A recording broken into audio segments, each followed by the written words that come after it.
we could not have secured anyone more appropriate to deliver our inaugural lecture. Ladies and gentlemen, please welcome Professor Bridgewater.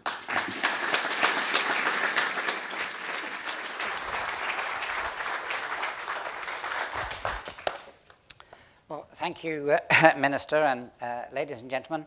I thank also Zurich for their sponsorship, without which you would not have been able to enjoy the refreshments beforehand, which I hope you enjoyed in moderation so that you can remain at least awake for the first few slides. I want to particularly acknowledge Jo Overty, whose idea it was to have this lecture series. She sent me an email saying, what did I think of the idea? And I said I thought it was probably a good idea because I wasn't really aware that any other biosphere reserve on the planet actually did something like this. And then back came an email saying, well, that's really good. Would you like to do the first one? So I was kind of caught in that particular net. But as it happens, I had two meetings. Next week is the UNESCO Man and Biosphere Council meeting. And 2 weeks ago, I had another meeting in Poland. And so I had 2 weeks in between, and it doesn't make sense to travel back to Australia for 2 weeks and then return. So I said, well, what about this week? Knowing that last week, I believe there was some other event happening, and it so happened that it worked. So thank you to Jo for this, and thank you all for coming out on this very nice, warm and tranquil summer evening. It reminds me what living on the Isle of Man is actually like. So there's my title. Don't ask what your biosphere can do for you, but rather what you can do for your biosphere. And the point of the title is that biosphere reserves are not static things, they're interactive. They're interactive between people and the natural environment. So it's not something you receive, it's something you can receive, but something you also can give to and indeed should give to. But let's look at the context. So the World Economic Forum, which is this huge fest that they have in Davos every year, they also publish every year something called the Global Risks Report. Now in 2019, what was interesting was that that report, which is normally a dry economic document, listing all the dreadful economic things that are going to befall us, suddenly had climate change, biodiversity loss, and ecosystem collapse as some of the key issues that business globally had to be worried about. And so the attention of both business and political leaders is now focusing on those particular issues and this is the important point, the links and feedbacks between them, because these are not single issues, they're all linked. And I'll explain a little bit about that as we go through. So that means that there's really a vital need for clear and unambiguous advice on what it is that we need to understand about what is driving the changes in our biodiversity, what is driving the changes in our climate, and how can we address those particular changes in a way that allows us to continue to living sustainably and hopefully much more sustainably than we currently have. So there's more context, and there are dire warnings aplenty in a whole series of reports that different UN-focused global organizations have produced, ranging from the so-called Global Land Outlook produced by the United Nations Convention on Combating Desertification, Global Wetland Outlook produced by the Ramsar Convention on Wetlands, the status of world food production and biodiversity produced by FAO, something called GEO, which is produced by the United Nations Environment Programme, and Leaving No One Behind, which is produced by the World Water Development Programme, simply because water is one of the key issues that links a lot of the issues. It links biodiversity and climate particularly. And again, we'll touch on that in a moment.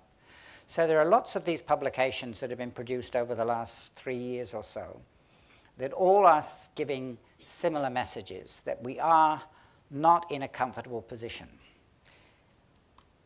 This is the one that the Minister referred to just now, which is the IPBES, that is Intergovernmental Platform on Biodiversity and Ecosystem Services, a real mouthful, so IPBES is better, which is a global assessment on the status of biodiversity and the services provided by ecosystems. And what they said, their headline notice, if you like, was that the decline in biodiversity was unprecedented and that species extinction rates are accelerated.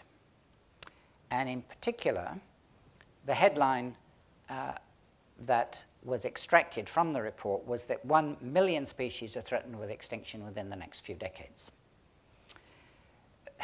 That is a number that seems incomprehensible. Are we really going to lose 1 million species?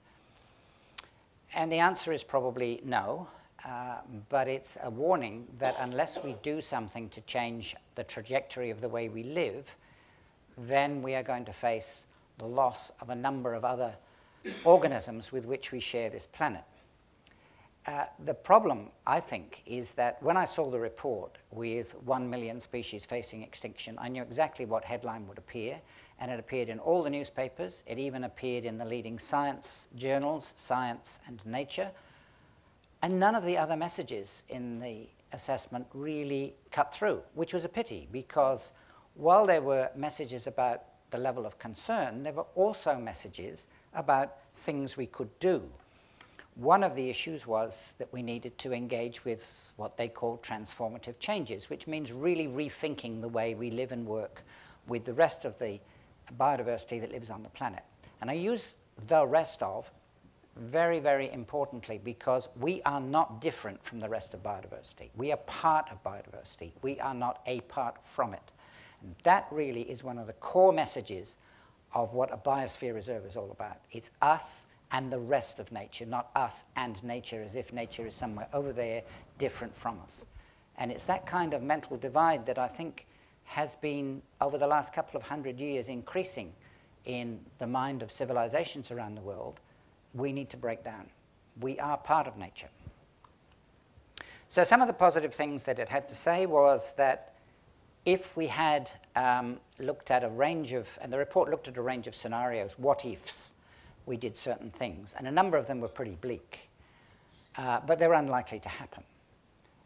But a number of them were actually quite positive, that if we invested in transformative change in the way we thought about and worked with the rest of biodiversity, the way we tried to manage the stresses and strains that are coming to the climatic system, then there could be, in fact, not only a static, but actually improving status in the way nature is. Frankly, right now, we could have every species on the planet that we've got. None would face extinction. But they wouldn't be in the places necessarily that they are. Some of them we would have to move to different locations. And people are uncomfortable with that. They feel that nature is wild and we are not. That's something that we really need to think very seriously about. And it's a societal choice.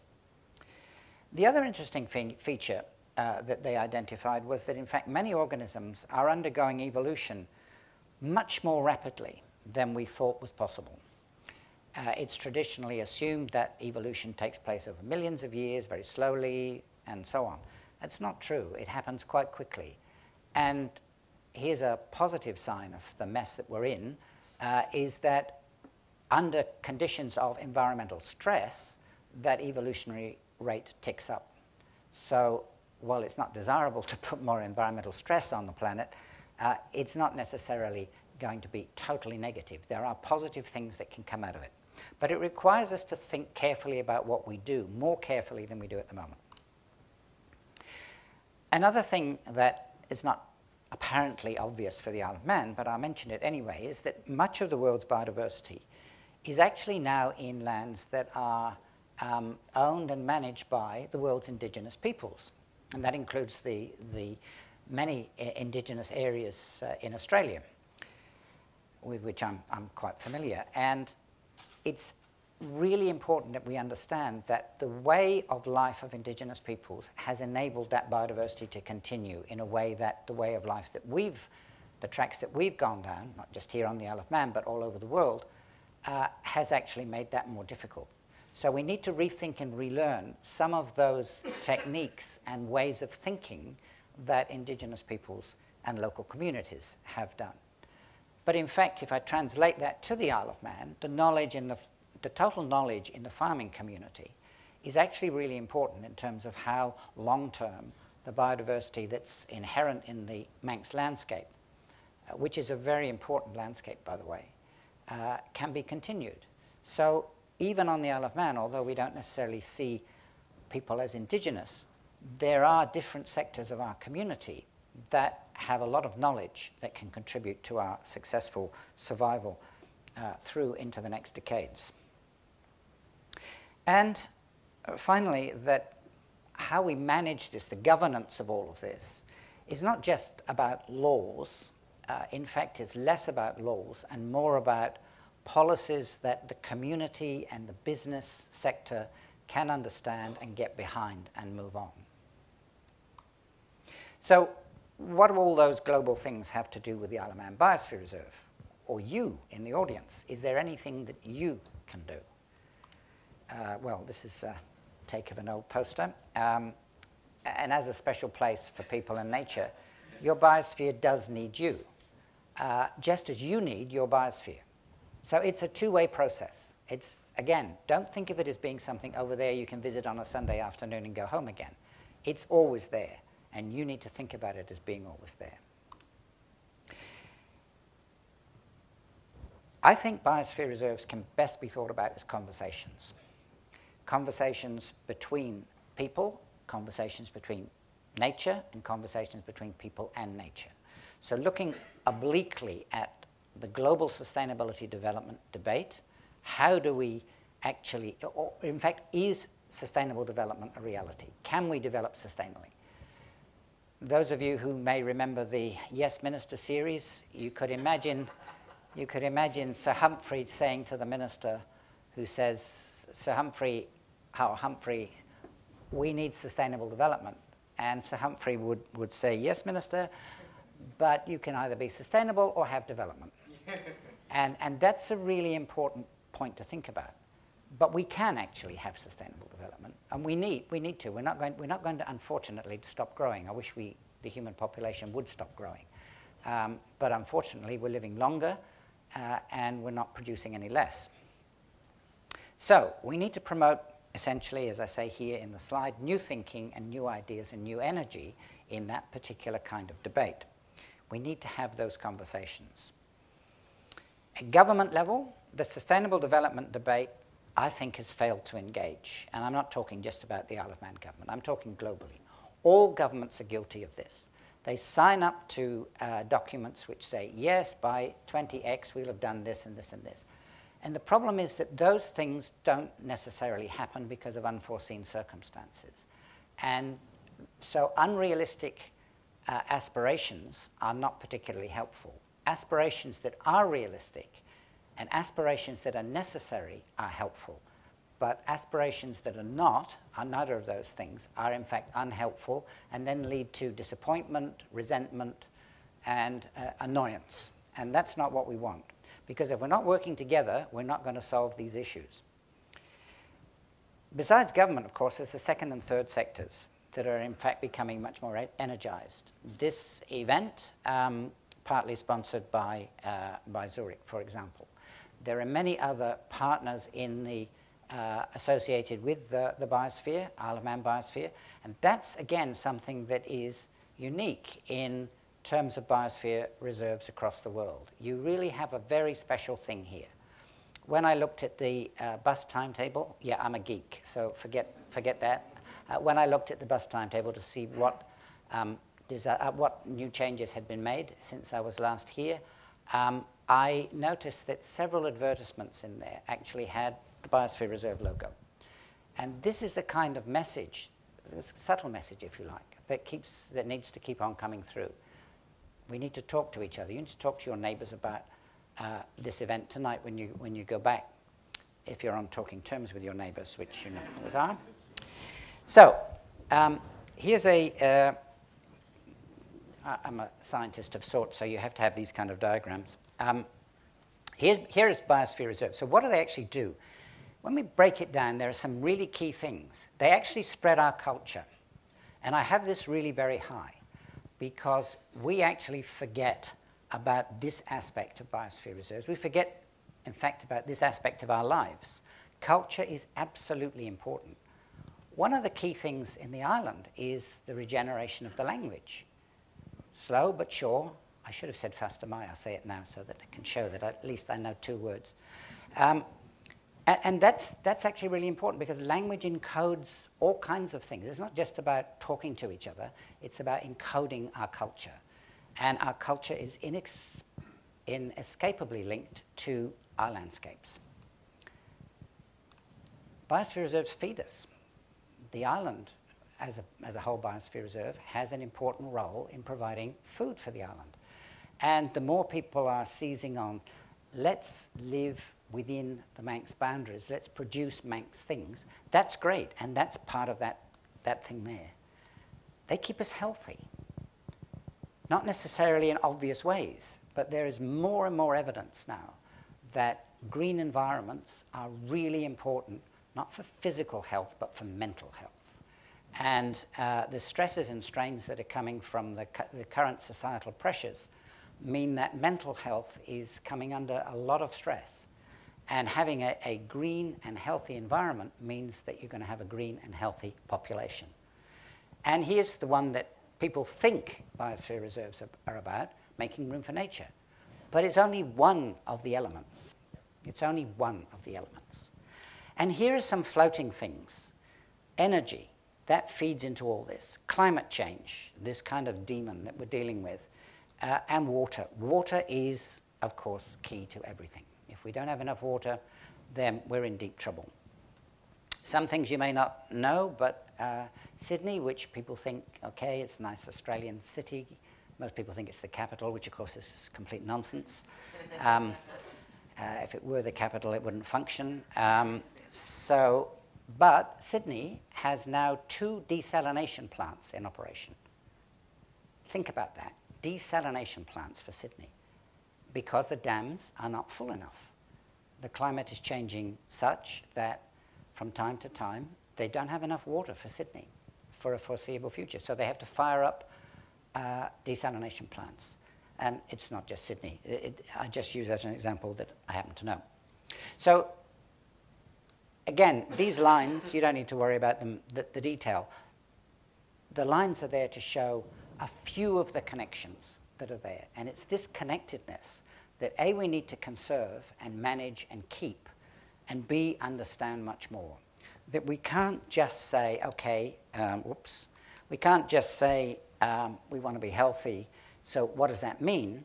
We need to understand how the links with making room for nature, spreading culture, proper food, water, managing climate change, and getting the right kinds of energy. We need to understand how all those things fit together to keep us in a good, healthy situation.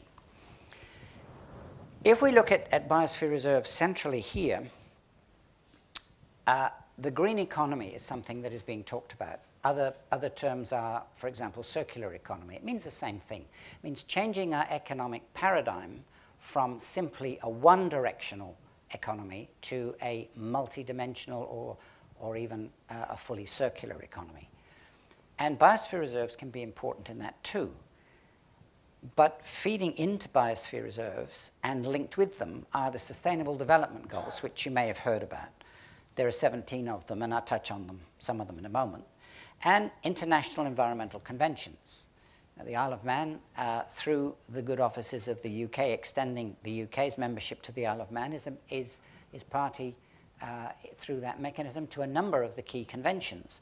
And so that's an important way in which what's happening globally can be manifest and managed at a local level. So what are the challenges? Well, the challenges really are the following. Ecosystem services are decreasing in many, many ways, or they're changing. In other words, the services that we get from nature, or as some people now are talking about, the contributions we get from nature, are not as strong as they used to be. But that is not, again, a terminal situation. That's perfectly manageable as long as we understand what we're doing. But part of the time, unfortunately, we don't, because the demands from ecosystem services, which include food, the sequestration of carbon to help us manage the climate change, the provision of dampening effects for flooding and so on, all of those things are really important. And if we want to have that continued production of those services, then we have to have a good management of the particular ecosystems. We know that the resilience of ecosystems is also decreasing, largely because there are now more disturbances in the natural environment than previously. But once we understand that, again, we can manage that process. And here's the third point, is the key one for us. We, people, are the biggest drivers of change in the environment.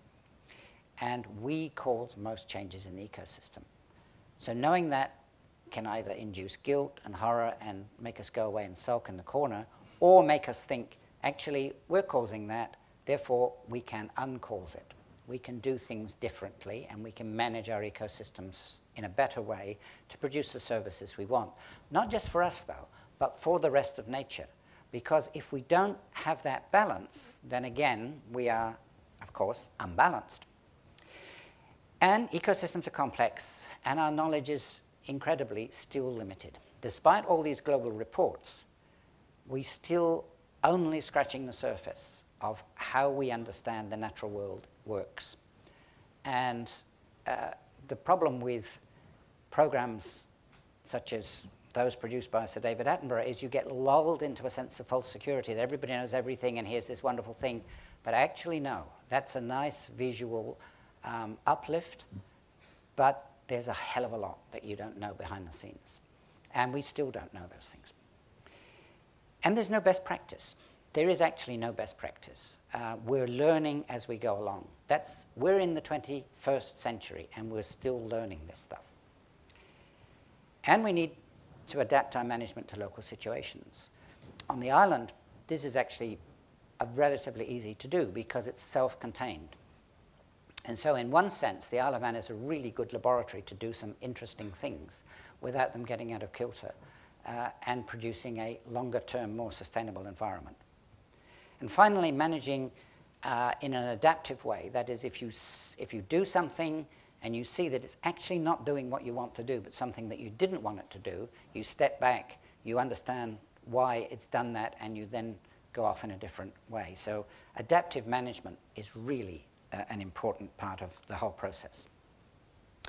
So looking at biosphere reserves, particularly in that context, I spoke just now about cultures. It's the forgotten fourth leg of sustainable development, because the other three very often talked about are the economics, the social, and the environmental. Very easy, three things. Triple bottom line. Well, actually, culture is the fourth. Culture is not just social. It is something different.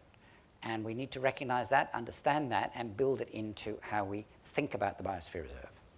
That's the recognition of language, of literature, local knowledge, and how cultural diversity helps us live in a more diverse world. And, in fact, of course, culture contributes to economic development, because we're sitting, I'm standing, but you're sitting in a place that is benefiting from Manx culture, as well as Manx natural environment over a long period of time. And people come to the island partly for the scenery, partly for kippers, that's me, but also partly for many other things, all of which, when you break it down, are cultural issues.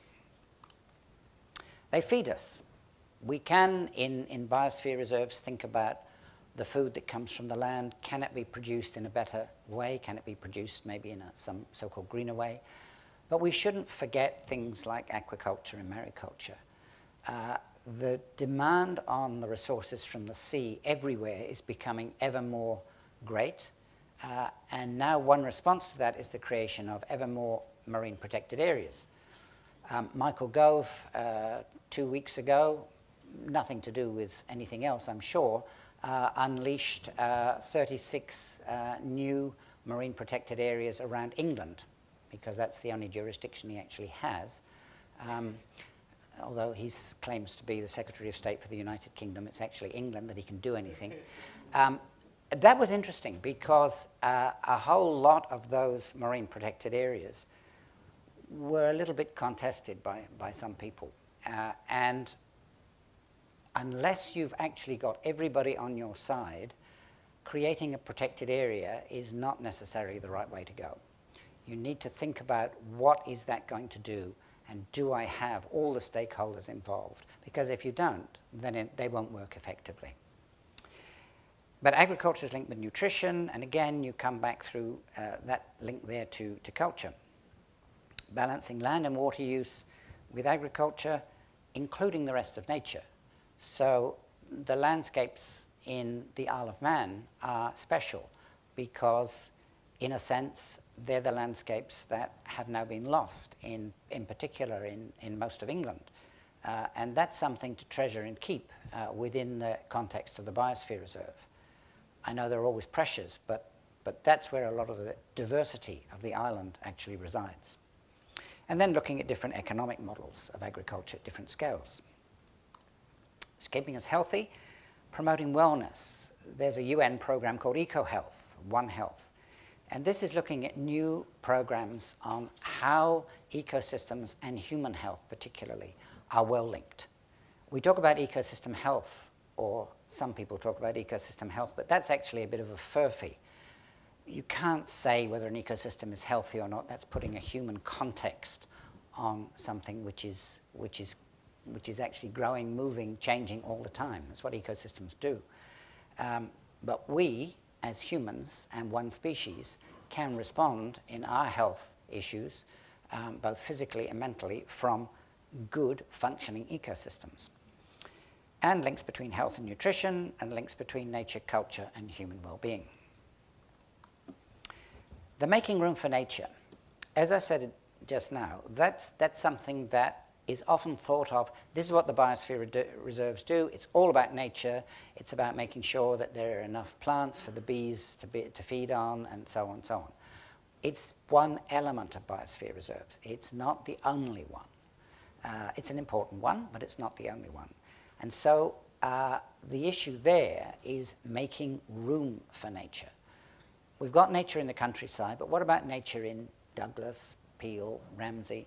We could do a lot more. I was asked a question in an interview with Manx Radio this morning about this. And I said, well, frankly, if everybody in an apartment had a couple of pots with a couple of Manx native plants in there on their balcony, that insects could visit, and then birds could come and eat the insects and so on, you actually start to build wildlife links and connections within the urban area. And they're there to some extent, but if every garden, if every balcony had some Manx element in it instead of some foreign thing you bought from a nursery, then you actually start to bring the nature into the city and start to create better functioning ecosystems across the whole landscape.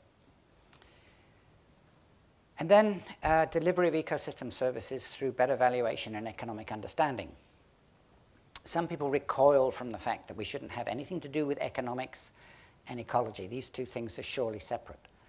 When you think that they're both words that come from the same Greek word oikos, you begin to understand that unless we get ecologists talking to economists and economists talking to ecologists, we're not going to succeed, because the two of them need to understand they come from the same house, they're living in the same house, which is what oikos means, and they therefore need to start speaking the same language, a common language, not two different things.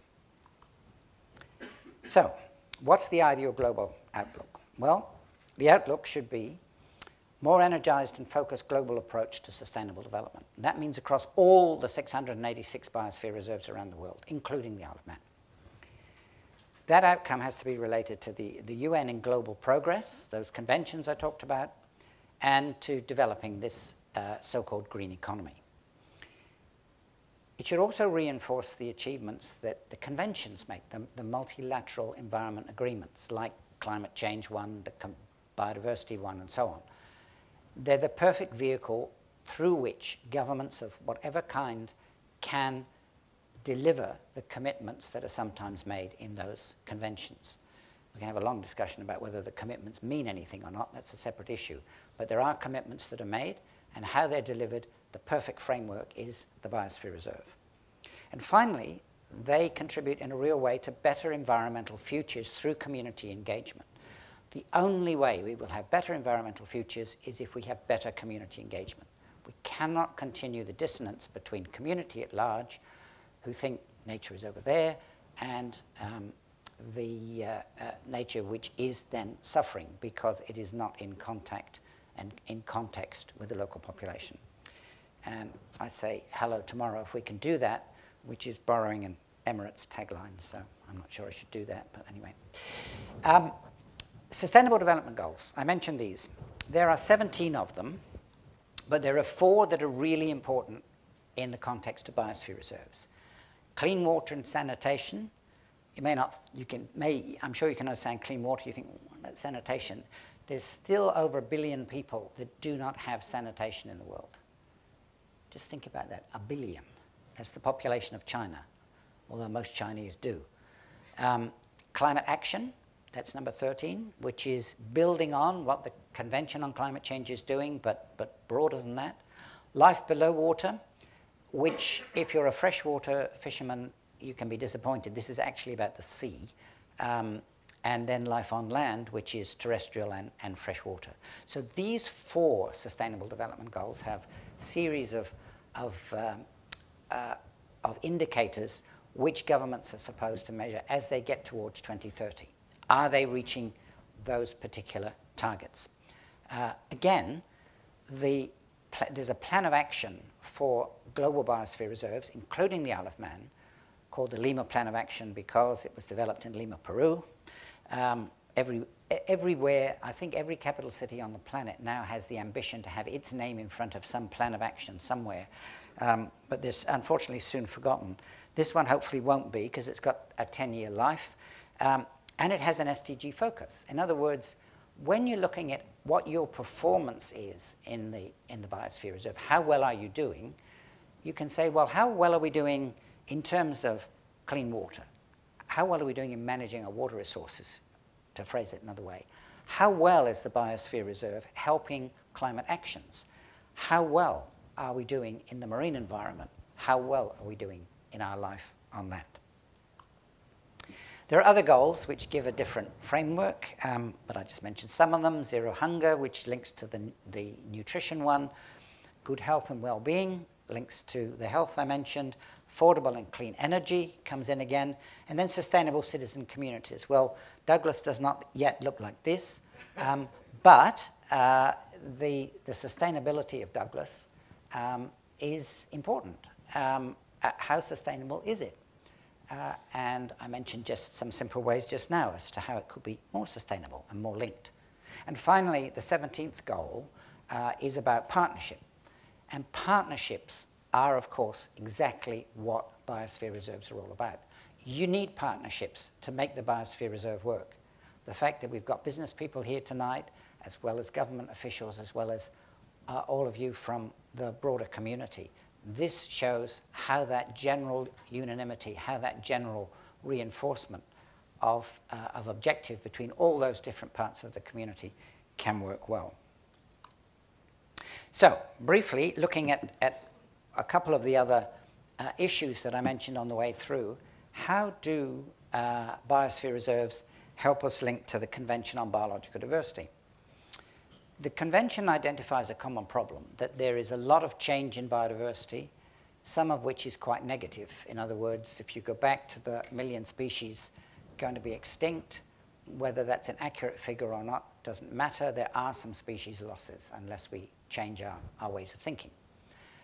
That's what the Convention is about.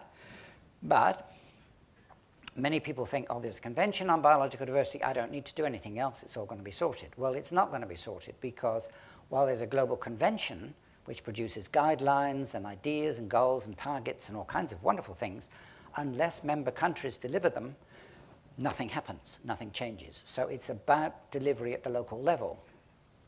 and you need a good vehicle to do that. Again, the Biosphere Reserve is perfect for this. In fact, under the convention, governments have undertaken to conserve and sustainably use biodiversity, and they've agreed that something they call the ecosystem approach is the best way to implement it. Now, the ecosystem approach is really interesting because it's actually not about ecosystems, it's about people. And if you read it carefully, the first principle is that management of biodiversity is a societal choice. In other words, if you, as a society here on the Isle of Man, choose to let your environment to go in a hell in a handbasket, you can. You'll suffer, but that's a choice you can make. Put more specifically, the social choice in terms of what pathways do we want for biodiversity in the future is in the hands of the Manx community. Whether it's the government as the representatives of the community, the business partners who want a safe environment in which to operate, an environment that provides them with all the things that they need when they're not working, and so on. So that ecosystem approach is a really important way of linking biosphere reserves and the Convention on Biological Diversity. The Convention has a subsidiary body which talks about science and all kinds of things, but they had, the 15th meeting of that, had a report which said, biosphere reserves are areas of terrestrial and coastal marine ecosystems that seek to achieve a sustainable balance between the goals of conserving biological diversity, promoting economic development, and maintaining associated cultural values. So back, and that's a few years ago, that was then in the context of the Convention on Biological Diversity, recognizing that biosphere reserves are the key mechanism through which the Convention can be delivered. But unfortunately, among many governments, and I don't think the Isle of Man government is actually part of that, but among many governments, there is a significant problem, lack of understanding of what exactly that means. And that is a global issue that we need to work on. And the Manx government can help in its role through the Commonwealth, through working with the UK and through the countries in the British Isles Agreement and so on. So there is opportunity to work outside of the Isle of Man to bring the lessons learnt here into the wider environment. So that's part of that conversation issue I was talking about right at the start. We need to have those conversations within and without the island. So is there a clash with World Heritage? Sometimes World Heritage is brought up as something. Now, UNESCO also has World Heritage. They look after it. The difference is World Heritage is a convention. It's now become very bureaucratic. It's become very political. And since I'm talking within four walls, it's also almost corrupt in the way in which these titles are handed out. Is there a clash with World Heritage? Well, no. It's complementary, in fact, because over 50 biosphere reserves also have World Heritage status. I can see a possibility for such a thing to happen on the Isle of Man, but that requires, unfortunately, a degree of coordination with the UK, which is boring, but it does need to happen. And I do think it is something that in the longer term ought to be borne in mind, that we could actually have here on the Isle of Man not only a biosphere reserve, but a World Heritage cultural landscape, which would be amazing. There's also a link with Ramsar sites, and again, you have one on the Isle of Man. Many years ago, when Phil Gordon was the minister, I was actually here because I was Secretary General of the Ramsar Convention at the time, and I visited the island, and there's my name is on a stone. Well, it was, and the stone is probably gone now, but at the Balafcaras. So there are over 100 of these sites that are also Ramsar sites. That means that biosphere reserves are also then linked to these international agreements which focus on sites because of the way in which biosphere reserves can deliver what the conventions do. Because if you just look at the conventions, all they do is talk. Here in the Biosphere Reserve, you actually have the opportunity. In case you wonder what this picture is, this is the Uluru World Heritage Site, which was also a Biosphere Reserve, but shouldn't have been, and is about not to be. But I put it in just for interest. This is again another example of the cultural impact. This is an Aboriginal person who has lived, or whose descendants, whose precedents have lived in this landscape for probably 40,000 years, using a slightly modern way of fire burning. What is not modern is the time of year when it's being burnt and the expected results which will come from that fire. And it's that kind of knowledge and interaction with the landscape that we need to rediscover in places like this. So, what can biosphere reserves do locally? Well, you can be bridging organizations for knowledge between local ecosystems and local groups. You've got personal contacts with key individuals at different levels and from different sectors. You can foster social skills, the leadership, trust building, communication, education. Something like the Beach Buddies group does a lot of these things together, and that's a really good example of how that can happen locally. And then finally, you can promote a broad and attractive vision for landscapes that incorporates both resilience and sustainability. So just coming towards a conclusion on my remarks, to refer to a program in Australia which is called the Land Care Program. This was a program developed some years ago to help farmers reconnect with the landscape and restore large areas of their lands which were becoming under pressure. It was an intersecting program, but it actually works extremely well in Australian biosphere reserves, where you've got a particular community-led and community-driven program, which is about environmental change, modifying environmental change and creating a better environment, and a better social community on the way, by the way. The two things are very closely related in a biosphere reserve setting. And that's a group of Australians. You can probably see they're all wearing sun hats and doing things with very big machinery, which is part of Australia. This is a different biosphere reserve in Spain, and one of the lessons that you do learn from biosphere reserves is that the functioning of the biosphere reserve is best expressed in their integrated approach to land and sea use. But that doesn't always sit well with local land use legislation. And so there is always a need to keep under review what are the local laws regarding how we use the land, how we manage the land. Is that in effect in concordance with what we expect to have from biosphere reserves? So that's all about the governance question, and I think, again, the Isle of Man has got a good governance set up so far. I'm sure it will evolve. The fact that the government is involved and the Chief Minister chairs the coordinating committee is, I think, a really good example of how that can happen, bringing in other stakeholders along the way. So governance, so that the people and nature of the particular place here, which is Clayoquot Biosphere Reserve in Vancouver Island, which is an absolutely magic place, people and nature can live in coexistence with each other and the rest of the world, is assured to the Biosphere Reserve. And the reason I chose this particular Biosphere Reserve in this picture is that in this Biosphere Reserve, there was for 20, 30 years, almost open warfare between the First Nations people in Canada on this land, a logging company who wanted to take these magnificent trees out and turn them into wood chips, and an energized local community. And finally, the way that this was resolved was to create a Biosphere Reserve. And in creating the Biosphere Reserve, which, remember, is about sustainable living on the land, a new concordance was created where very limited logging does take place under the supervision of the First Nations people. So the environment is not closed.